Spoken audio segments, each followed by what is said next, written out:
This is not your parliament. I am giving the floor, Mr. President. You are given a chance to cannot think that you're going to ask. Emotions high on the eve of elections. The contention, the current acting president and the Bureau had overstayed their tenure.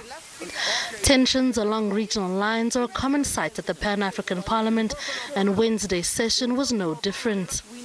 The forefathers who came before us wanted to eliminate unnecessary contestation amongst Africans by coming up with these democratic principles which will cover all the regions.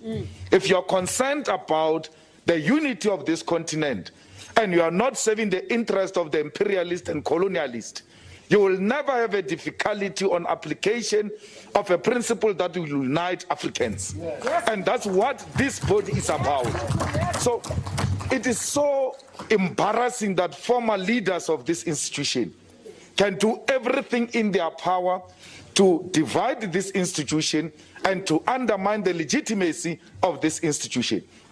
You can use your majority and keep this power and this presidency in your regions. And if that is the unity of Africa you are talking about, that power must only circulate in your regions. Go on with it. But be aware that you are serving the interest of imperialism that seeks to keep us divided. I get the impression that the parliament is South Africa. A parliamentarian from South Africa saying that we should move forward. We did not come here to go for walks. We are here to follow our rules of procedure, and I support what Honorable Nkodo has said. If you are not meant to be sitting in the Bureau, you need to resign. We are here, we've defined rules, and we are going to elect those who are going to continue with leading the Pan-African Parliament. It's not just for South Africa, it's for the entire continent. On Monday, during the opening ceremony of the fourth session of the Fifth Parliament, MPs were lambasted for their continued disunity.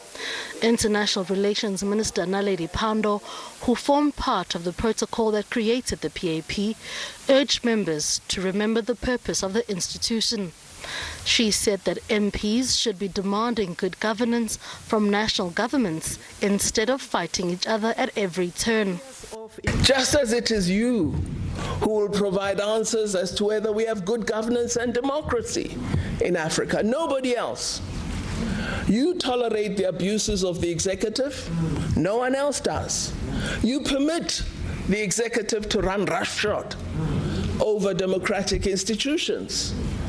It should not be the case if you were doing what we expected when the protocol was drafted.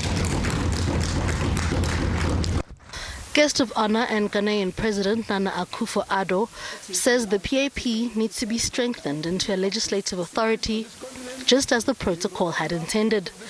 He said the idea was not just to have a talk shop, but with the integration of the continent continuing, the parliament should be used as an additional accounting mechanism for national governments. As the integration process accentuates itself, the need to have a legislative body, not only that will make laws ultimately for all of us, but also, even more significantly, have the oversight responsibility as to how the other arms of government operate is absolutely critical. We have that in our individual states.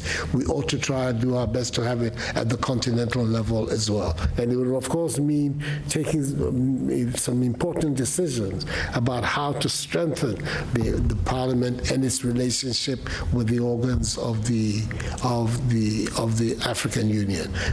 Nominations for vice presidents have not been ratified as yet. The Bureau, which will be elected on Thursday, will serve a 3-year term. Nama Bolani, SABC News.